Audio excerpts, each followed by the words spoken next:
அதாவது ரொம்ப ஒரு மன வருத்தமான ஒரு பதிவை பார்த்தேன் இன்ஸ்டாகிராமில். ஒரு பச்சை குழந்தைய காட்டு மிராண்டித்தனமாக ஏதோ ஒரு பொம்மையை தூக்கி அடிக்கிற மாதிரி அடித்து அந்த பிள்ளைய இன்னைக்கு கொண்டிருக்காங்க.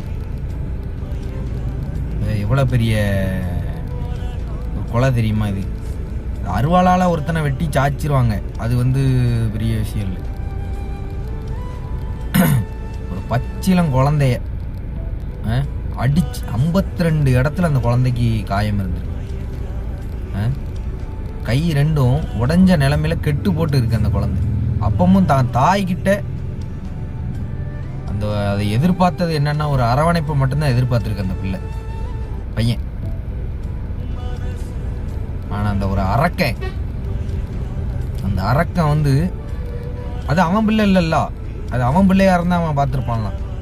அது அடுத்தவன் பெத்த பிள்ளை தானே, தான் ஆசைக்காக இன்னொருத்திக்கிட்ட வந்தவன் தானே. ஆனால் அவ இருக்க பத்தியெல்லாம் பெத்த தாய், ஒரு எச்ச நாய். அந்த நாய்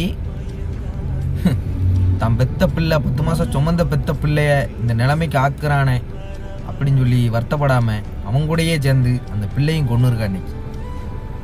இதெல்லாம் எவ்வளோ பெரிய ஒரு கேவலமான விஷயம் பார்த்தீங்களா? இதெல்லாம் பார்க்கும்போது மனசு பதறுது. உங்களுக்கெல்லாம் குழந்தைய பார்த்துக்க தெரிலன்னா உங்களுக்கெல்லாம் எது குழந்தை?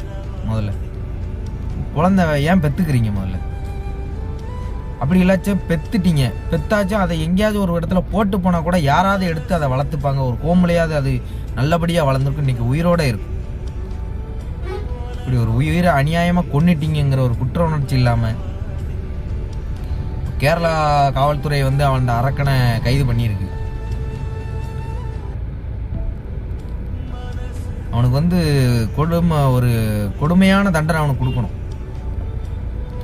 அந்த உயிர் துடிச்சு எப்படி இறந்துருக்கும் பச்சை குழந்தை. தயவு செஞ்சு யாரும் குழந்தைகளை காயப்படுத்தாம குழந்தைங்களை நமக்கு கிடைச்ச பொக்கிஷமா வளங்க.